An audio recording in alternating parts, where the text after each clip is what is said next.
Niranjanam Nityam Anantarupam Bhaktanukampa Dhritavigraham Vai Ishavataram Parameshamidyam Tang Ramakrishnam Shirasa Namama Jananim Saradam Devim Ramakrishnam Jagatgurum Padapadme Tayo Sritva Pranamami Muhurmuhu Namasri Yatirajaya Vivekananda Surai Satchid Sukha Swarupaya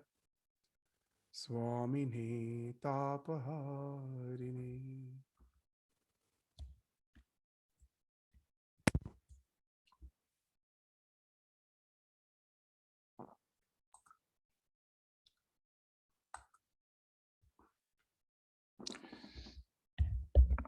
So now,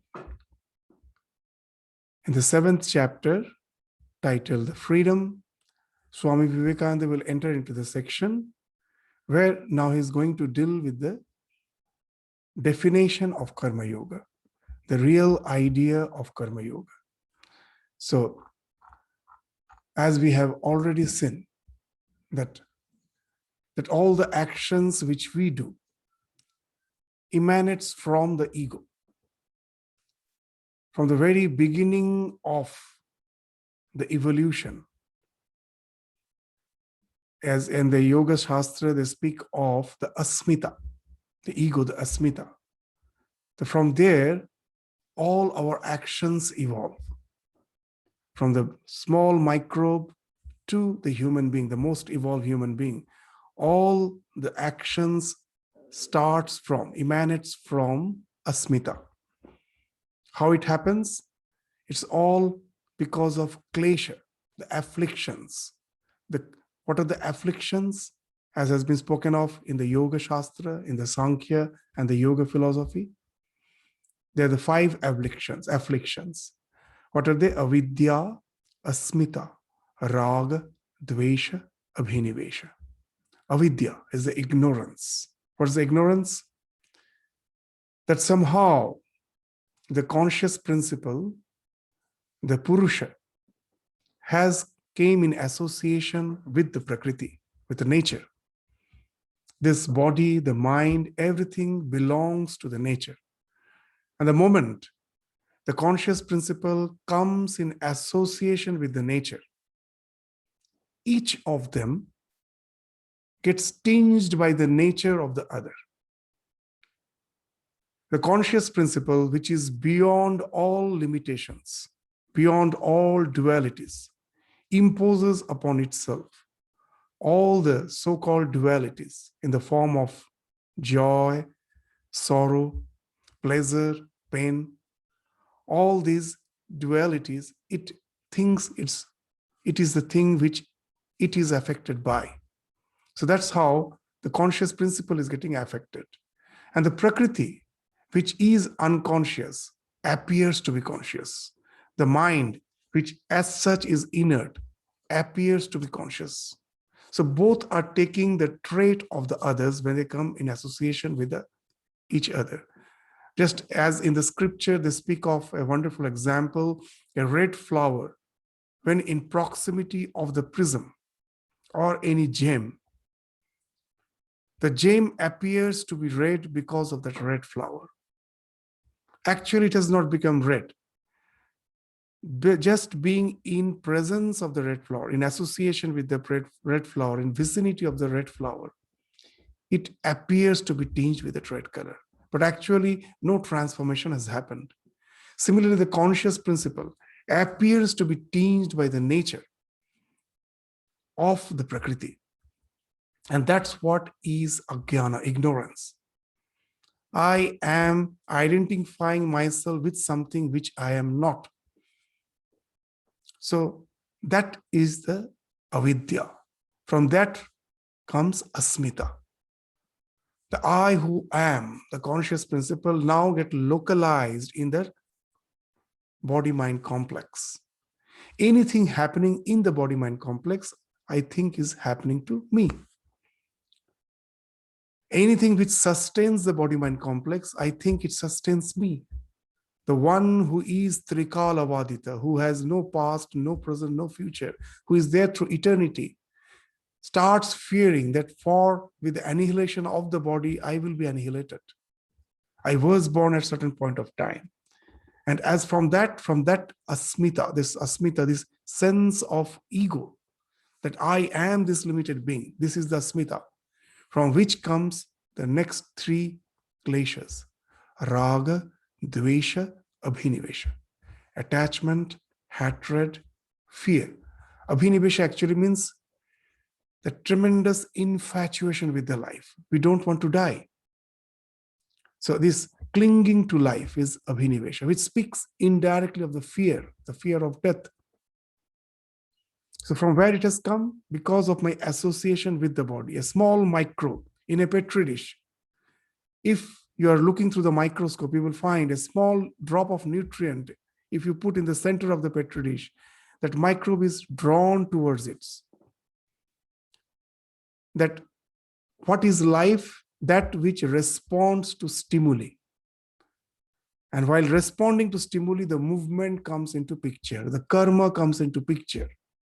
So just see why we say that all karma emanates from ego. That moving towards the nutrient, the karma, the first karma is happening. What is because of that asmita, that I am the psychophysical existence which has to be sustained. Otherwise, I am not sustained. It has to be nourished or I am not nourished. And that results in karma. If instead of the nutrient, I put some toxin, you'll find that the microbe is moving out. The dvesha, the fear of death, abhinivesha, the fight and flight response. Again, it speaks of karma, which is klishta. All the actions which are already afflicted, either because of fear or because of hatred, I am running away from it, from microbe till the human being. This is a simple equation which is working. The moment the asmita comes into picture, all our actions are now motivated by the afflictions. These three afflictions, the last three afflictions: raga, dvesha, abhinivesha. Raga means attachment. Either we are attached to the things of life, or dvesha and abhinivesha, the fight and the flight response. We will find that all our actions at last can be defined by these three things. Either we are attached, or we are running away from it, we are fighting it, or we are running. If it is too powerful, we are running away from it. So that's how our entire personality can be defined by these afflictions. Karma yoga is something taking this into account. The entire process of evolution has happened because of this asmita. That Swamiji, in his words, which we ended in the last class, the words of Swamiji, we will again read that to bring this idea home. What's that idea? A current rushing down of its own nature falls into a hollow and makes a whirlpool. This whirlpool is the asmita. And after running a little in that whirlpool, it emerges again in the form of free current to go on unchecked. Each human life is like that current. It gets into the wheel, gets involved in the world of space, time, and causation, wheels round a little, crying out, my father, my brother, my name, my fame, and so on. And at last emerges out of it and regains its original freedom. The whole universe is doing that, whether we know it or not, whether we are conscious or unconscious of it. That's the thing. The entire process of evolution, whether we know it or not, is going on because of that ignorance. We are all working to get out of the dream of the world. Man's experience in the world is to enable him to get out of its whirlpool. So as a human being, we have that faculty. What's that faculty? To realize that it's the ego which I have taken to be the real. The ego which is coming from the body-mind complex. The one conscious principle is constantly asserting the fact that I am free, I am eternal, I am perfect. There is no want for me. That's the assertion of the conscious principle, which is as if asserting loudly, and that is getting echoed from the body-mind complex. And I think the source of that assertion is the body-mind complex from which the echo is coming. And I try to realize from that microbe it has started till the human being to realize that freedom in that small body, in that psychophysical existence, which I found was impossible. And that's how I was evolving, challenging the nature. The nature was there imposing limitations on me. I was challenging, and that challenge proved to be the entire process of evolution. As a human being, we have the faculty to realize the fact that it's actually the ego, which I have taken to be the real. And then the question of turning back, not from where that sound is coming, that's the ego. Till now I was directing towards the ego. Now I just turn around to see to the source from where that assertion is coming. And then I find I'm already free. All this ego, which I took to be the real, was coming from something which is a flow. And there I was trying to realize my freedom. It can never be. I'm already free. Because of my ignorance, I took the ego to be the real. So this attempt to assert my freedom in something which is never possible, that stops. That's the beginning of renunciation. So we in Vedanta do believe in evolution. We never say that at the very beginning of the creation, everything was designed as it is. No, we do have evolved. It's not the design. We completely agree with the theory of evolution, but there is a difference. What that? In the theory of evolution, we find that the growth is as if in a linear, it is just a straight line. It goes on and on. We don't know where this will end. Nowadays, even in modern scientific development, they say that it is almost impossible to find a more evolved creature than the human being in the entire universe. Even if you find life, it cannot be more evolved than the human being. Till now, we had the idea that there are extraterrestrial beings who can be more intelligent, more evolved than us. Nothing has been found. These are all assumptions. But now a wonderful thing they have started saying. It's something very interesting, that most probably there cannot be a more evolved being than human being. Why? Because at certain point, the science has also started believing that evolution is no more possible. Why? When we become too intelligent, we become the cause of our own destruction in the physical sense. Throughout the world, you see that we have become so intelligent that we can, just with a button, by just pressing the button of we can pressing a button, the entire earth can just meet a huge devastation in the form of nuclear explosion. Nothing remains. For thousands of years, no life will be possible if really those atomic explosion happens. What all things are going to happen, we cannot even imagine. So at certain point of time, if we become too intelligent, after that, the so-called the evolution is no more possible. We destroy ourselves. We bring about our own annihilation. This is one of the postulates in the modern science, and that's why most probably no being more intelligent than the humans in the entire universe we can find. Most probably we may find some rudimentary form of life somewhere. Till now we haven't found. but we may find, but we can never find a more intelligent being than human. Science is saying something which spirituality told long, long back, but it has total different intonations. The science is saying physically it is not possible to have something more evolved than the human beings because we are going to destroy. The Vedanta says, yes, we are going to destroy.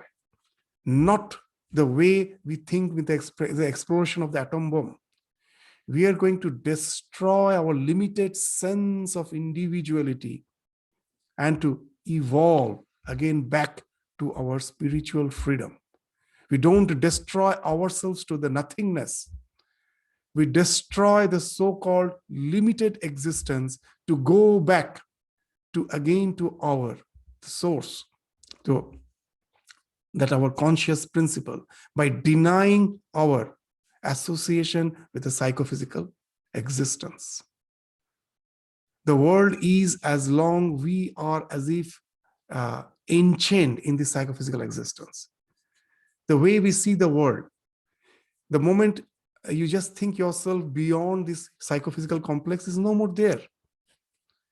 The entire galaxies we are seeing, all the solid things, the colors, everything is a construct of the mind. What it is there, we don't know. So the world as such, in this space and time, is a limited existence. The moment we are beyond that, you are. But the world is not, and your amness is the only thing that exists. And you go back to that, which amness has no beginning, no end. It is in the eternal present, with no need as such for satisfying it, for fulfilling it. So this is the question of going to that spiritual evolution by renouncing my false attachment with this psychophysical existence. So this, in spirituality, the evolution is never considered to be linear. It is cycle. This entire evolution started because of the ignorance. The moment that ignorance is gone, we again go back from where we started to our real, original, pure, conscious nature. So that's what Swamiji is indicating. Now he's going to, that if this is the situation, is there a way out? What's the way out? So there are so many yogas. Each of the yoga is a way out from this whirlpool. So here Swami Vivekananda, as it is a lecture on Karma Yoga, will now just enter into the discussion that what is Karma Yoga. So in the words of Swami Vivekananda, what is Karma Yoga? The knowledge of the secret of work. That we have to work. But what should be the paradigm, the orientation, the attitude behind the work? That's the secret. If we know the same work which binds me can entail my liberation. So in Bhagavad Gita, they say yoga, karmasu, kaushalam. So the dexterity, the action won't stop. We cannot stop it. Even just for living, sharira yatra api, just for sustaining yourself. So many actions are going on. If you're sitting quietly saying, I do nothing, you're breathing, your heart is palpitating, your digestion is going on. You cannot stop. The body, as long as it exists, it has to work knowingly, unknowingly. So how I work, that's the important thing. Yoga, karmasu, kaushalam. The knowledge of the secret of work. So what is that? Now Swamiji will gradually enter into the discussion. We see that the whole universe is working. For what? Ultimately, it is for what? Everyone is for what they are working. So in the words of Swamiji, for salvation, for liberty, from the atom to the highest being, working for the one end, liberty for the mind, for the body, for the spirit. All things are always trying to get freedom, flying away from bondage. The sun, the moon, the earth, the planets, all are trying to fly away from bondage. The centrifugal and the centripetal forces of nature are indeed typical of our universe. In Vedanta, there are so many postulates by which we go to some conclusion, assumptions. What's one of the things? The microcosm and the macrocosm is built in the same plan. In the words of Ramakrishna, when you're cooking the rice, in water the rice is boiling, the mother goes and picks up just one rice to see whether it is soft enough. When she sees that it has boiled, it is soft enough, she knows all the rice has been cooked. She doesn't have to pick up all the rice one by one to see whether it has been cooked or not, just one. So similarly, if you know the way a small sand particle is made, what to speak of sand particle, an atom, how it is working, you know the entire working of the universe. So small atom. So here Swami Vivekananda is taking that example, it's like a small atom. We just, with our preliminary knowledge, what's the idea? The electrons are revolving around the nucleus. Any revolving, any motion which is revolving, you will find is what? It consists of two forces, the centripetal and the centrifugal. The centripetal is the tangential force. Some center is there, something is revolving, it is actually trying to move out tangentially. But the centrifugal, the force, is the force which is pulling it towards it. And that's why it's constantly, instead of tangentially moving out, it is going in circle round and round. What it speaks of, that the electron is as if constantly trying to get out of its bondage from the nucleus. The same thing you see the planets. The earth is also trying to tangentially move out. It is the sun which is as if holding it. So the same principle applies everywhere. That's the working of the universe. We are all trying to be free. And that's what we were discussing here. Just take a small microbe. Why it is going towards the nutrient, why it is going away from the poison. The same reason. I want to enjoy the freedom of eternity in this body. So that's again because of the ignorance. The ignorance is the center, which is as if not allowing. It is just going this round and round. This, our urge for liberation as a physical being is the centripetal force. And the desire arising from the ignorance and egotism is the centrifugal force. So just see that microcosm and the microcosm is built in the same manner. It's a plan of the universe. Everywhere it is going on. That because of ignorance, because of the bondage, we cannot fly off. The moment that central force of the bondage is gone, that ignorance is gone, we are free. So that's the each and everything in this universe, the galaxies, from small atom to the galaxies. You can explain with this centrifugal and the centripetal force. And even if you come to the spiritual dimension of existence, it is as if the same. The ignorance is the force which is pulling us within the whirlpool. But something within us is constantly asserting the freedom. It is trying to move out of that bondage. And that's what Swamiji, even just taking this explanation from the science to as if consolidate the idea of Vedanta, that jaha ache bhande, taha ache brahmande. Whatever is in the microcosm is in the same in the macrocosm. Microcosm and the macrocosm is built in the same plan. Even this idea is in modern science. They call it the holographic universe. Very interesting, holographic. Do you know what is a hologram? Suppose you, from a distance, you see a cross, a drawing of a cross.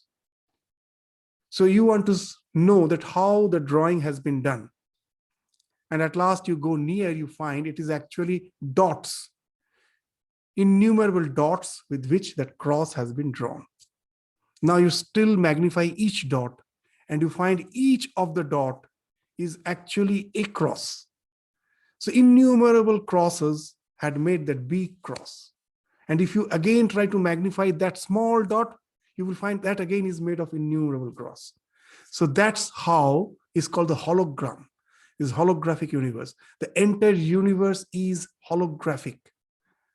How nicely it speaks of the principle that the microcosm and the macrocosm is built in the same plan, as has been spoken of in the Vedanta. Jaha ache bhande, taha ache brahmande.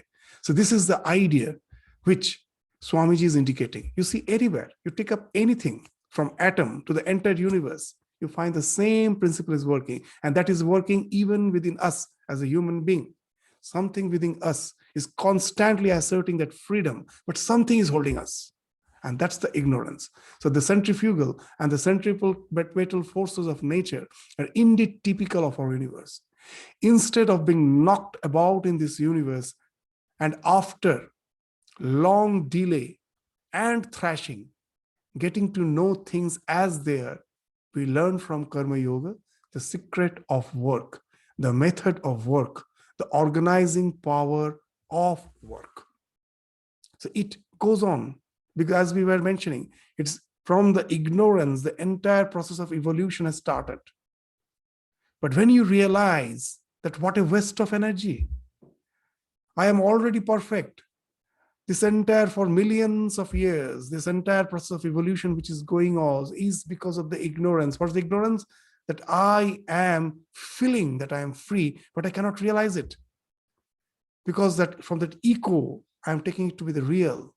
And this all energy is actually is a waste. Why? It's the product of ignorance. And that's what Swamiji is saying, that now you have to know how to come out of it. So first, he says a vast mass of energy may be spent in vain if we do not know how to utilize it, because it will continue. Something within us is saying you are in eternal bliss. And in my life, I find that where is bliss? Again and again, the desires come. With all my effort, I somehow fulfill the desire for the time being. A little happiness is there. Again, it's gone.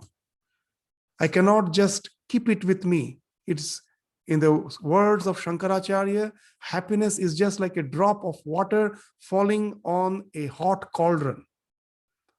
The time for being that drop of water you see in that hot cauldron, that's our happiness. Immediately it evaporates. Why it happens? That example which Swami Vivekananda gives is wonderful. It speaks the cause of ignorance. That something within us, our real nature is in bliss. Our mind like the reservoir, which behind which that bliss, that eternal bliss is. That mind like the reservoir is covering it. Now, in a reservoir, as we give that example again and again, that if there are waves, if the water is turbulent, I cannot see the bottom. When the water is calm, there's no wave, I can see the bottom. All our desires are like the turbulence in the mind.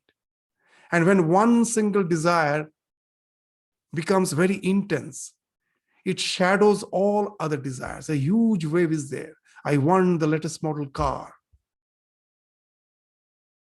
And the moment you get it, tremendous happiness you find. Oh, at last I managed to get this. I was aspiring for it for such a long time. And you think the car has given you happiness. But what has happened actually? That huge wave in the mind, in the form of the desire, I have to get the car. For the time being, it has settled down. A let go has ensued. The mind is calm. No desires are there for the time being. The happiness which only belongs to your real nature, that bliss that emanates from within. Your entire body is now percolating that happiness. The entire body mind is pervading that happiness, which is welling up from your real nature. But mistakenly, you think it is the object that gives you happiness. After some time, I find that my happiness of the car is no more because it's the thing I have already got. And the happiness has vanished. I have reached a plateau. And then again, I want a new thrill, a new desire. Again, I go for it. Again, for temporarily, I just get the bliss when I get it, to continue the process again and again. And that's the cause of our birth, life after life, going on. I want this, I want that. And the death comes, the desire remains, the mind which never dies, that again takes another body, and it again continues. It goes on. That's what Shankaracharya says is the cycle of avidya, kama, karma. From ignorance, the desire arises. That results in action. And this cycle of avidya, kama, karma goes on life after life. Swami Vivekananda gave that example of bullock grinding the oil in the village. One stone revolving over the other. Between the two stones, these oil seeds have been kept. And as the stone revolves, the oil seeds get pressed and the oil comes out. Now, how to press the oil seeds? So they chain the upper stone with a bullock. They will connect with a bullock, and now the bullock has to go round and round. But how to make it go round and round? They will just tie a stick on the head of the bullock, and they will hang, the villagers will hang some straw in the front of the stick.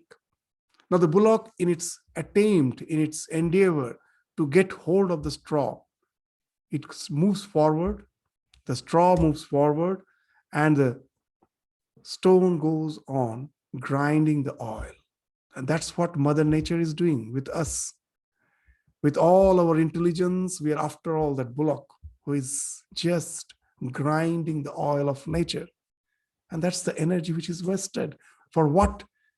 Are already free. It is ignorance which makes me go after that straw, which is never going to satiate me. It is an unending desire, ever running, never reaching, nor a distance, just a glimpse of shore. One desire is satiated, another comes, and we go on like that block in search of that straw. That straw is nothing but the name, fame, our search for pleasure, search for wealth, search for progeny. That goes on. Karma Yoga makes a science. Now, how to come out of it? It makes a science of work. I can come out of it. Immediately, it's almost not possible to stop the work and be free. Even if I stop the work, in my mind, the desires are still there.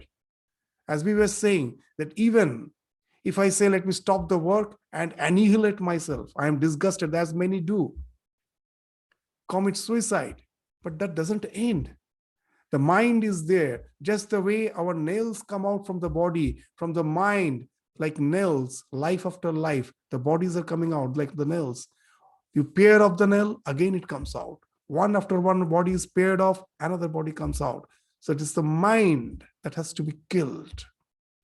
That's the science of Karma Yoga. How to get rid of the mind, just not the external work. You stop it. The mind is there. If you somehow forcefully get hold of the blades of the fan doesn't stop as long as the switch is on. The moment you release it, it will again start moving. To stop it, you have to switch off. And then what happens? The blades will go on revolving for some time to stop ultimately. So Karma Yoga speaks of that. Don't try to forcefully get hold of the blade to switch off the fan. You cannot switch off that way. You cannot stop it that way. The way is to switch off. Stop the desire behind the action. All the actions which has already started because of its past momentum, because of the sanskara, which gives the momentum, it will continue for some time to stop ultimately. So that's the science which Swami Vivekananda is speaking of. Karma Yoga. Karma Yoga makes a science of work. You learn by it how best to utilize all the workings of this world. Work is inevitable. It must be so. but we should work to the highest purpose. So we cannot stop the work. That work has to go on, but we should work for the highest purpose. So what's that highest purpose? That why all this is going on, that in a way it has been mentioned that when the creation in the Bhagavad Gita, the idea is there. When the creation came into existence, it came into existence along with the idea of yajna. So that's the higher purpose that God has created. Yajna means synergy. The word yajna doesn't mean homa. In homa, actually, what we are doing, if you take word yajna as sacrifice, it is extremely physical way of understanding. It's just a limited way of understanding. That I am pouring some oblations in the fire. How come that the entire life is because of that yajna? And that's what many of the traditional religious believers do believe. Every day the fire is on in house. Every day the oblations will go on. It's a very physical, limited way of understanding the yajna. Sahayagya Prajashrishta doesn't mean that we have to do that fire sacrifice every day. It has its own particular intonations, its own significance. We are not criticizing it, but it is a very limited thing. The real idea of yajna is synergy. The entire creation is not evolving as per the belief of Darwin, because of that we are trying to fight with the nature, and those who succeed, they win, and the rest all get annihilated. That with that, the idea of I am a superior race, others are not, at last you get a Hitler out of it. That's what the Hitler started believing, that he belongs to that Aryan, only the so-called pure blood will remain. The others are all the lazy eaters, the prey, what is it, the pest dust in the world. The more quickly they are annihilated, the better acceleration is in the evolution. That's not, you will find, even in science, they are sometimes very much puzzled to find certain life forms still existing. They're not supposed to be. How they're existing? They have somehow cooperated with some other living being. And that's the general notion nowadays. Even take the redwood tree, the long trees. That example we find in so many places they're giving. For hundreds of years they are there. The redwood forest, you will find for hundreds of years these trees exist. They sustain all storm, they sustain earthquake, and they're there for hundreds of years, tall trees. But very interesting, the tall trees to sustain such the vagaries of the nature, all the insane movements of the nature, it has to have a very strong foundation. We find the roots of the redwood tree is very shallow. It's on the surface. It never goes down. Then how it gets that strength? The redwood trees are always in a forest. They all are together. And a wonderful thing you will find, that all the roots are intertwined. The moment a small sapling comes out, all the trees will extend their root to intertwine the tender roots of that small sapling.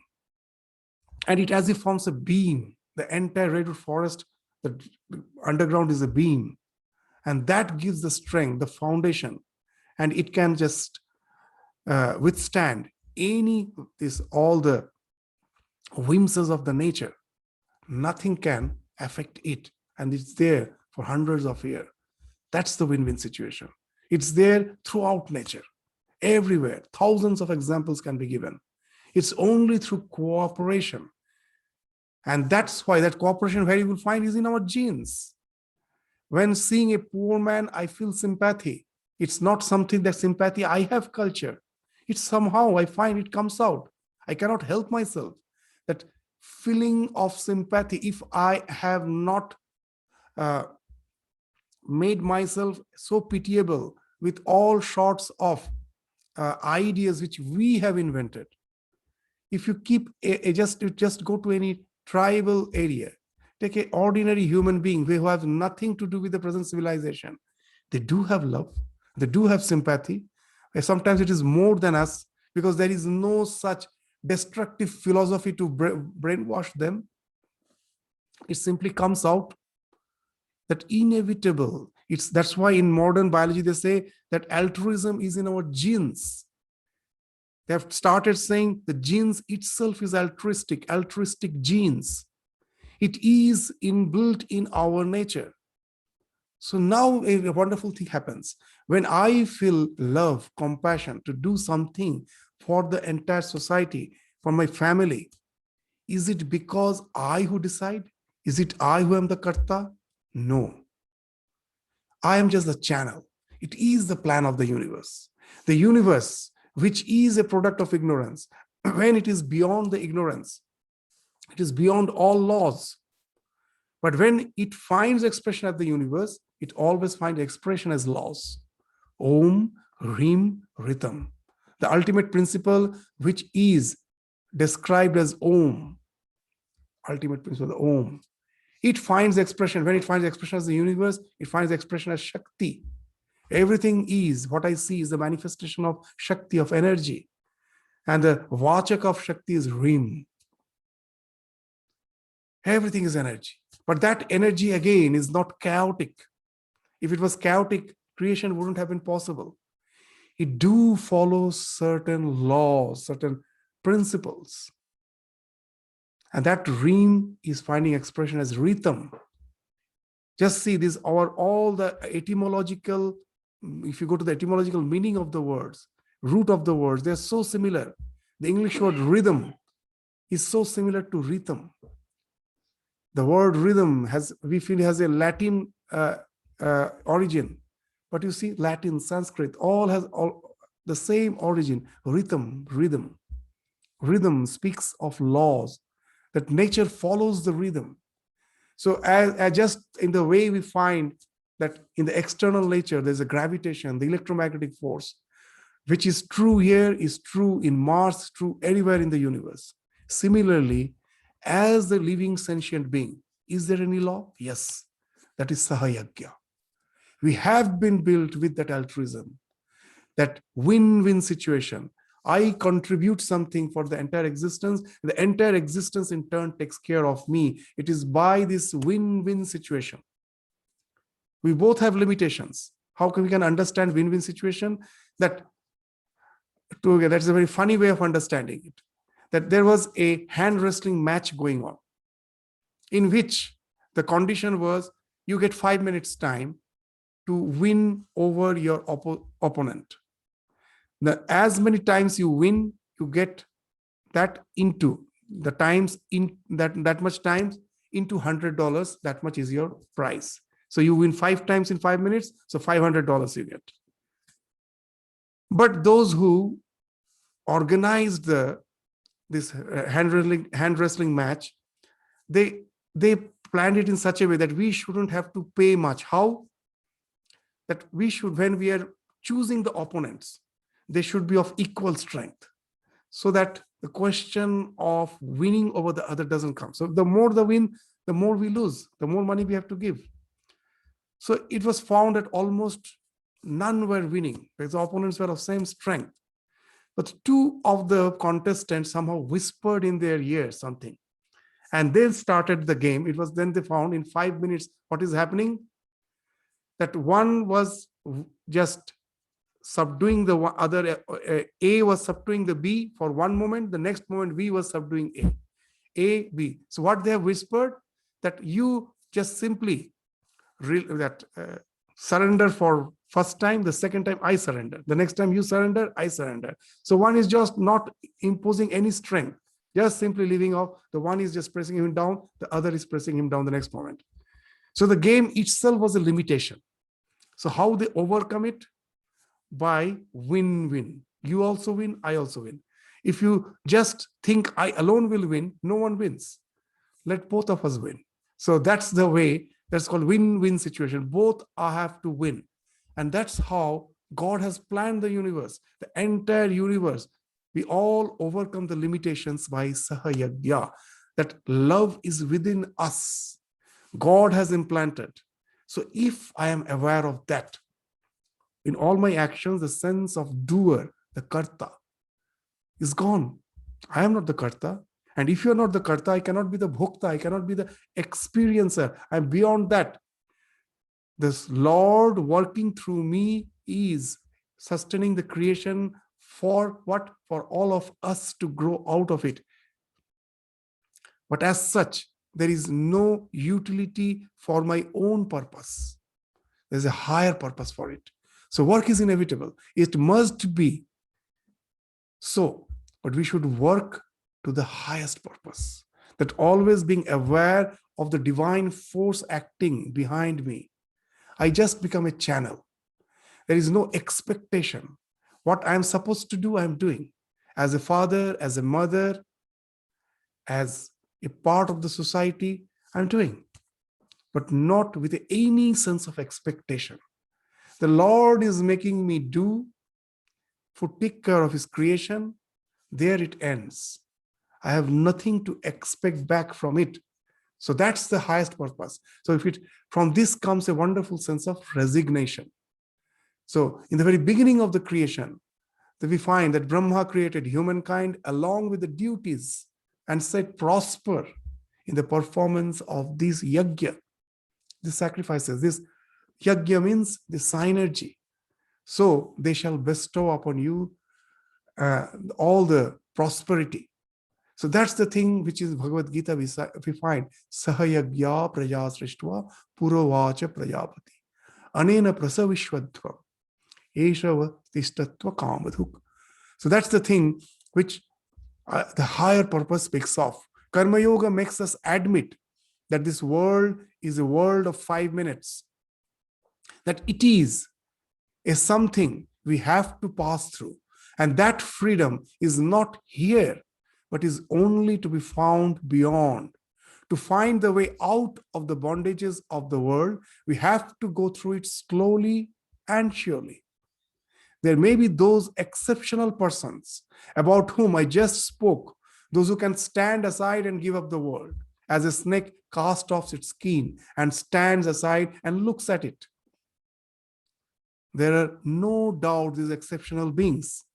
The strong-willed one, the moment they find that the world is a trash, is of no use, immediately can leave off the body. As Sri Ramakrishna used to say very nicely, that once the Makaradhwaja is formed, what's the use of the glass? You have to break it. That Makaradhwaja is a Ayurvedic medicine. How it is, how you can make it? Various liquids you have to pour in a bottle, and they take some time to crystallize. Once they crystallize, to get the medicine, you have to break the bottle. So the entire process of evolution is nothing but like the pouring of the liquid till the crystallization happens, till the wisdom dawns. And now there is no need of the body. There are exceptional souls for whom that crystallization has happened. They find this body is of no use. They went to that realization, have understood, and can simply give off. It's not suicide anymore. Because why? There is no mind. He has killed off his mind, that all the attachments has fallen off. If you take away the hub of the will, all the spikes collapses at a time. No spikes can now have that support of the hub has been taken up. If you remove a few spikes, the will can still remain intact because the hub is there with other spikes. So to take away the hub is not that easy. A few can do. Just to deny that amness, that limited amness, and can go and all the spikes fall off together to get rid of this psychophysical existence in the form of this will, the personality. Our personality is like the will. It goes off at a time. It really needs tremendous strength. Very few have that. So there may be a few exceptional persons about whom I just spoke, those who can stand aside and give up the world. There are no doubt these exceptional beings, but the rest of the mankind have to go slowly through the world of work. Karma Yoga shows the process, the secret, and the method of doing it to the best advantage. So how to do it? What does it say? Work incessantly, but give up all attachment to work. As has been told in the Bhagavad Gita, that niyatang kuru karmatvam karma jyaya hya karmana sharira yatrapi chatu. This even for sustaining your body, you have to go on doing work. You cannot stop work. So work incessantly. But what has to be done? The attachment behind the work, that's the switch. That has to be off. Get rid of that. Don't be attached with that false idea that I am the doer and I am the enjoyer. Do not identify yourself with anything. Hold your mind free. All this that you see, the pains and the miseries, are but the necessary conditions of this world. Poverty and wealth and happiness are but momentary. They do not belong to our real nature at all. Our nature is far beyond misery and happiness, beyond every object of the senses, beyond the imagination. And yet, we must go on working all the time. So, though intellectually I have conceived the idea that I am the conscious being, I am beyond the psychophysical existence. All the things which is a projection of the psychophysical existence has nothing to do with the real me. But know it for certain, it is just an intellectual idea.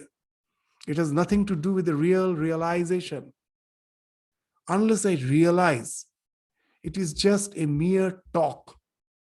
Just like the way, in the words of Ramakrishna, a small child has learned from the elders to swear by in the name of God. I promise in the name of God, God's promise. When the child says, when they're quarreling among themselves, they say, God's promise, I haven't said such and such thing. I haven't done such and such thing. Very interesting. From where they have learned? From the parent. The parent doesn't know who is God. They don't know who is God. This just a usage which goes for generation. In the words of Ramakrishna, Khuri Jethir Kodol Shune Bhagavaner Dibbi Shekha. Just by hearing the elders quarrel, the child also learned to quarrel, and they have started just promising in the name of God. But they don't know. So similarly, when we say all those things, I am the one who is beyond all limitations and the conscious principle, it's mere words. In Mundaka Upanishad, that's why it has been very nicely, it has been mentioned. Who is a realized soul? Na ativadi, na ativadi. Whose words never transcend his realization. So to go to the realization, that's why the karma yoga is required. Otherwise, with most of us, it happens. What happens? I think that life is a trash.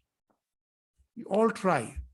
Forget about just for the entire life. Let me just, if the life is a trash for 3 days, 4 days, for 1 month, let me get rid of it. I have sufficient money, let me go to some place and stay alone. And then you will find that what actually binds you is not the thing which you think useless. It is your attachment to the things useless. You yourself, again, will be drawn towards them. You will find there are so many responsibilities which you have to take care of. You will be pulled again. So that's why Swamiji is saying it's not that easy. You have to work through it.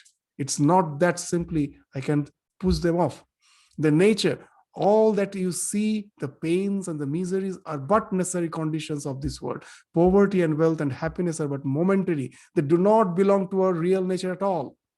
That's true. Our nature is far beyond misery and happiness, beyond every object of the senses, beyond the imagination. And yet we must go on working all the time. It's not that easy. We have to. Misery comes through attachment, not through work. All the misery. When one elderly lady came to Swami Bhuteshanandaji and our 12th president and told that so much unhappiness that in this life, we have go through so much of suffering. Swamiji, is there a way out? Swamiji was a very jovial person. He told it's very easy. It's very easy. The lady was really very much, immediately she had the tremendous urge to know how come the guru is saying it's so easy. And she asked, what's the way out that you're saying so easy? She thought most probably like, there's so many other quacks. They may give some stones, something to wear or some. Oh, there are so many quacks and you can be easily fooled by them. If really that happiness was so easy, then what you say, that this all these stones and all we need not have given through eternity. There's a very nice way of saying it. You know that all these so-called future foretellers, those who give stones and all, are they greater than the Vashishta Rishi, who was the guru of Rama's family? There's a very nice way of saying, see, that when Dasharatha wanted to make Rama the higher apparent, so what he did, he asked Vashishta, find out a nice time so that I can coronate him. The coronation ceremony is this. So Vashishta finds out the time. And what's the result?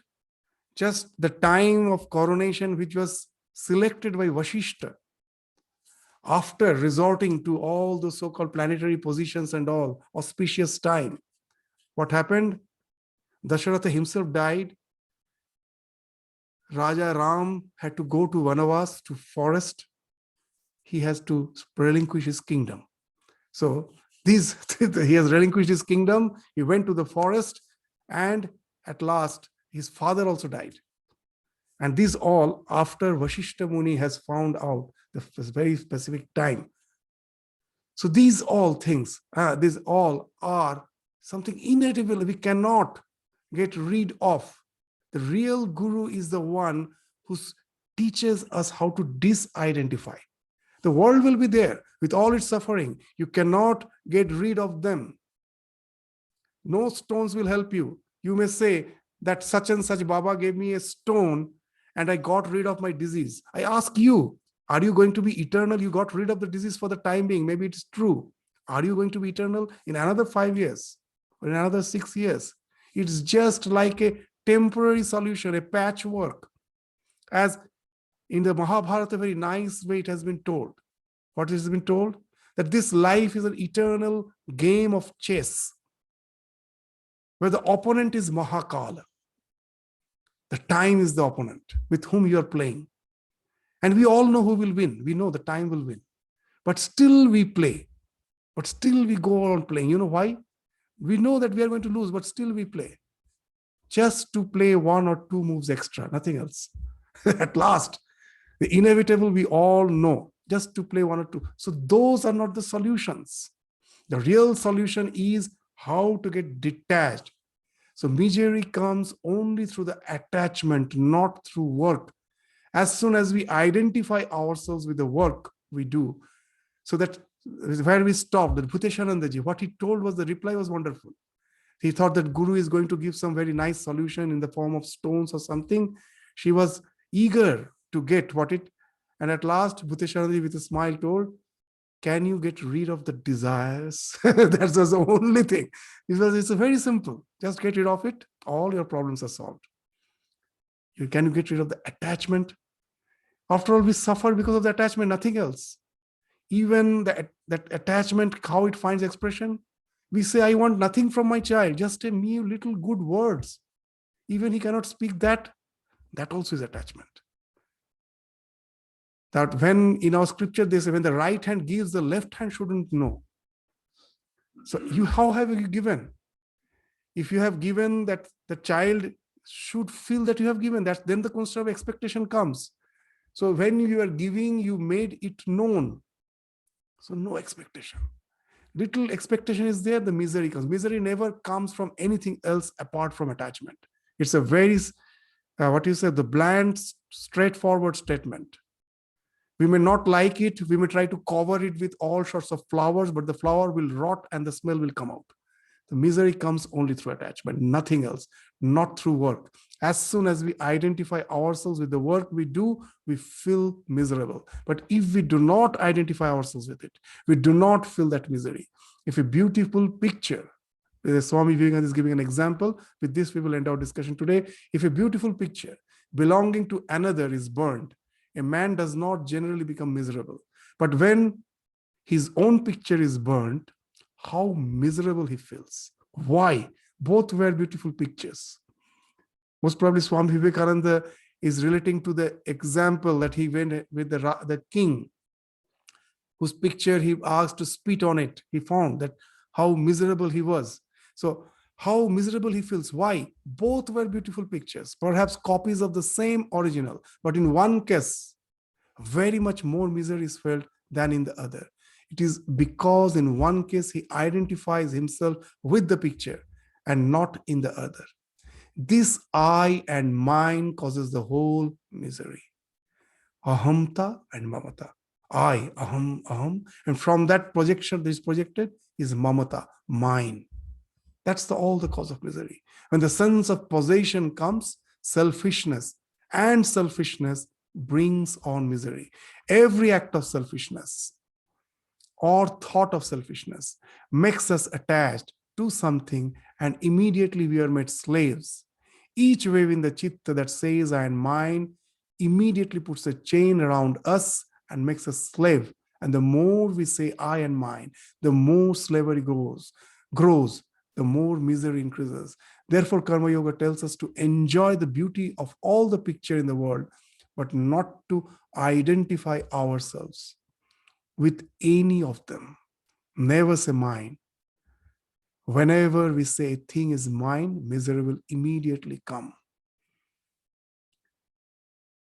When the enter this, what is his own kingdom, the King Janaka's kingdom, this Mithila was burning in fire, and he got the news. That answer he gave was wonderful. This Mithilayam pradagdhayam name daihati kinchana. The Mithila is burning, not me.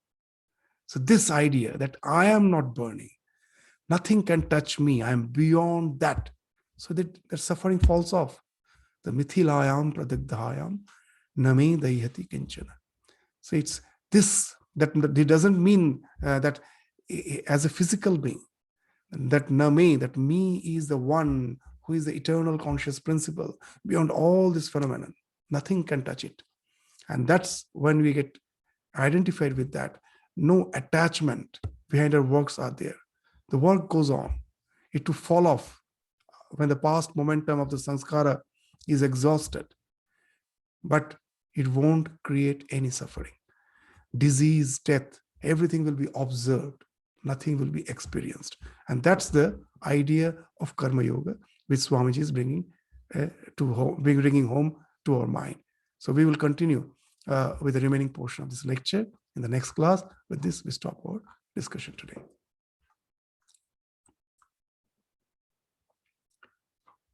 Om Shanti Shanti Shanti Hari Om Tat Sat.